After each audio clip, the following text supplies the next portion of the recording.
Does love lead to sex, or does sex lead to love? Well, the answer isn't what you might think.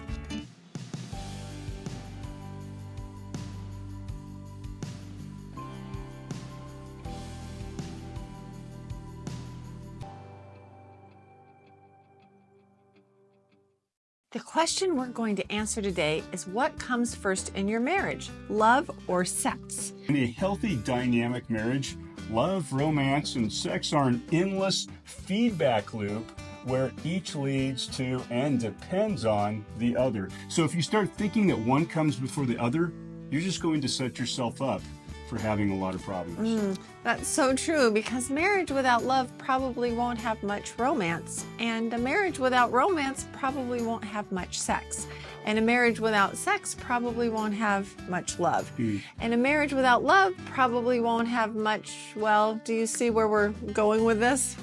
I sure do. Now, you can be certain that there are those that will be saying right now that you can love someone and not have sex with them. That is so true. I mean, I love my brother, I love my mom, and I love my mountain biking buddy. And I'm certainly not going to be having sex with any of them. But the one thing that makes a marriage most unique above all other relationships is the sexual intimacy that two people share, and the special bond that enjoyable and fulfilling sex provides to you. Now, I know, still you might be thinking that you can have a good marriage and not be having sex. I totally disagree. I mean, you can have a good partnership, or maybe you can have a relationship of convenience or some kind of codependent relationship, but not a great marriage. Unless you are physically handicapped or something, or elderly. That I understand. But what we really want to talk about today is what to do when you don't feel like having sex. I mean, there's obviously a lot of reasons why you might not feel like having sex. And you've got a lot going on in your life, right? I know I do. You're busy, you're exhausted, you're distracted, you've got work, you've got the kids, and all kinds of unscheduled crises going on. I know, I get it, that's life. Or maybe you're just not attracted to your partner anymore. I mean, there hasn't been any romance, or maybe they've just been a jerk or a bitch. And in the midst of all of this, you just don't feel like having sex with them. But that does not mean that you shouldn't do it anyways. And so, if you haven't been feeling that emotionally close to them lately and you don't feel the desire, why the heck would you want to have sex with them? Well, just a little insight to the ladies. If your man has been a jerk, maybe, just maybe, a little sex would take the edge off. I say this because when someone's basic, fundamental needs aren't being met, it puts them in survival mode. And when someone is in survival mode, they get sensitive and irritable. Did you know that the 3 biggest driving forces are the desire for food, water, and sex? And if someone doesn't get enough to eat, they become less tolerant, less compassionate, less thoughtful. I know that's true of me. But once that need is filled and they don't have to wonder where the next meal is coming from, they see the world through rosier glasses. Does that make sense? So let me ask you a question. If you're really busy and you're not food motivated, do you starve yourself or do you eat anyway? You probably eat something, right? Because you know that you need nutrition and you know that you need energy. You want energy. Well, it's the same thing with sex and marriage. Sex meets one of the nutritional needs of your relationship. Now, there are plenty of other reasons for having sex, though, right? I mean, sex is exciting and it's fun. It adds a lot of juiciness to your relationship. Now, in one of our last videos, we gave you 14 reasons for having sex regularly. And if you watch that video, you'd understand how it meets so many nutritional needs in your marriage. But how do you do it when you don't feel like it? The answer is you just do it. When something is important to you, you just do it anyways, right? Anyone who has accomplished anything great in their life knows this. When you have a desire for something and you make the decision to do whatever is required to accomplish the desire, you commit to it. For example, if you're committed to having an athletic-looking body, you do what athletes do. Isn't that right? You work out and you exercise regularly and you eat only healthy, natural foods. Do you always feel like working out and avoiding pastries? Not true for me, no. Some days you just don't feel like exercising, but you do it anyways. You wake up, You're tired and your body says, stay in bed. But you get out of bed anyways because you are committed. You've disciplined yourself to do what's best for you, even if you don't feel like it. So let me tell you how we handle this. I don't always feel like having sex, and neither does Kimberly. But we acknowledge the significant role that romance and sex plays in nurturing our relationship and cultivating our marriage, the one that we want. So we continue to pursue each other as if the other person is a worthy prey.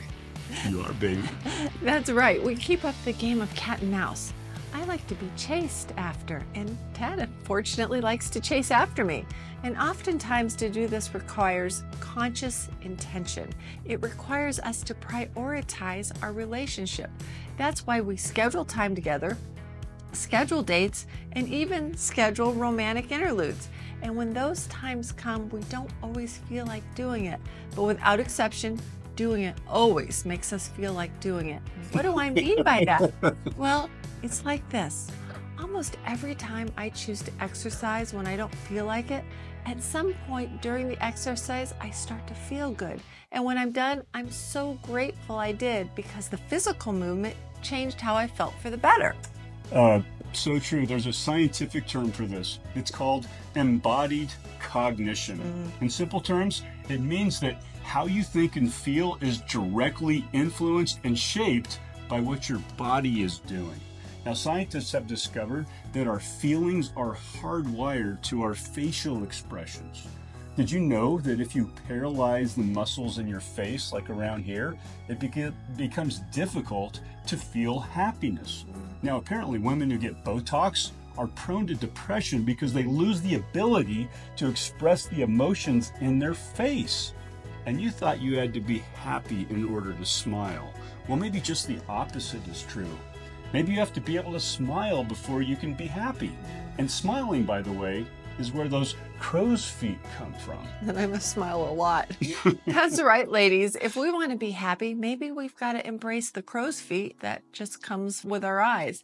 And by the same token, if smiling can make us happy and going for a run can make us feel more energized and alive, then making love when we don't feel like it can actually induce the very feelings of love, connection, and desire that we're missing before we did it. And remember this. Men and women are polar opposites in their energy and how they think and what motivates them. And because of this, our motivations, our desires, and our reasons for doing things are often completely opposite. There's no right or wrong about this. It's just the way it is. The message that I think we want to give you today is that sometimes the cart does come before the horse. I just have to jump in here because I love this. That is what manifesting what you want in your life is all about. It's thinking, feeling, and acting as if you already have what you want. And if you want a great marriage, then you do what people with a great marriage do. And one of the things they do is they make love, and they do it often. And when you do what lovers do, what does that make you? It makes you a lover. So let me sum this up by saying this another way. Oftentimes, we wait to feel a certain way before we take action. But anyone who's successful in anything knows that in order to achieve success, you have to override your feelings and just do it, right? I mean, you practice the piano because you made a commitment to yourself. You go to the gym because you made a commitment to yourself. You play with your kids because you made a commitment to yourself and to them, right?